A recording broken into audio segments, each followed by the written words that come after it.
ரீசெண்டாக பீஃப் சாப்பிட்லான்னு சொல்லிட்டு கடைக்கு வந்திருக்கோம். இங்கே பார்த்தீங்கன்னா, பொக்கடா டைப்பில் ஏகப்பட்ட வெரைட்டி இருக்குது. இங்கே பாருங்கள், எண்ணெயில் பொரிச்ச உடனே எவ்வளோ பொரிச்சு அருமையாக இருக்குது பாருங்கள். இங்கே பார்த்தீங்கன்னா பீசஸ்ஸு, அதுக்கப்புறம் பார்ட்ஸு, பொக்கடா, கைமான்னு சொல்லிட்டு ஏகப்பட்ட வெரைட்டி இருக்குது. இங்கே பார்த்தீங்கன்னா தெரியும். பீசஸ்லாம் பாருங்கள், அருமையாக இருக்குது. லெமன் பீஸு, அதுக்கப்புறம் சில்லி பீஸு, இதெல்லாம் பார்த்தீங்கன்னா பொக்கடா.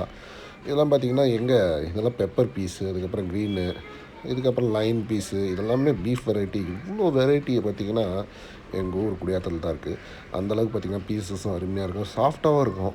இது பார்த்திங்கன்னா பார்ட்ஸு, லிவரு, அதுக்கப்புறம் பார்த்திங்கன்னா இது போட்டி செம்மையாக இருக்கும் சாப்பிட்றதுக்கு. அது மாதிரி வெந்திருக்குது பார்த்திங்கன்னா நல்லா வெந்து அருமையாக. ப்ரைஸும் பார்த்திங்கன்னா ரீசனபிளாக அருமையாக இருக்கும். இங்கே பாருங்கள் எவ்வளோ வெரைட்டி இருக்குது பாருங்கள். இவ்வளோ வெரைட்டி ஒரே கடையில் கிடைக்கிறதெல்லாம் பெரிய விஷயம். கடைசியில் பார்த்திங்கன்னா மோளை ஃப்ரை சாப்பிட்ருக்கீங்களா எப்பயாவது அப்படின்னு பார்த்திங்கன்னா, இப்போ பார்த்திங்கன்னா கைமா மட்டும் ஆர்டர் பண்ணியிருக்கேன். ஸோ கைமா கூட ஆனியன் போட்டு கொடுத்தாங்க, இலையில வச்சு கொடுத்தாங்க, அருமையாக இருந்தது பார்க்குறதுக்கு.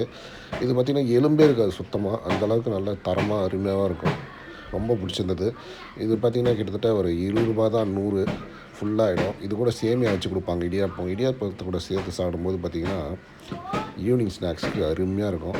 நீங்கள் பாருங்கள், அந்த பீஸு, அதுக்கப்புறம் கைமாலாம் வச்சு சாப்பிடும்போது இடியாப்பத்து கூட அருமையாக இருக்கும். இங்கே பாருங்கள் எவ்வளோ வெரைட்டி, என்ன வேணுமோ சூஸ் பண்ணி சாப்பிட்லாம். மோளை ஃப்ரை என்னோடய ஃபேவரட் பார்த்திங்கன்னா மோளை ஃப்ரை. அந்தளவுக்கு டேஸ்ட்டு செம்மையாக இருக்கும்.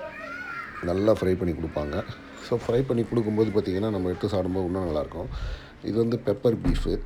ஸோ பெப்பர் பீஃப் பார்த்திங்கன்னா இன்னும் சூப்பராக இருக்கும். கொஞ்சம் லைட்டாக புளிக்கும், சூப்பராக இருக்கும் ஆனால் சாப்பிட்றதுக்கு. நன்றி, வணக்கம், பாய்.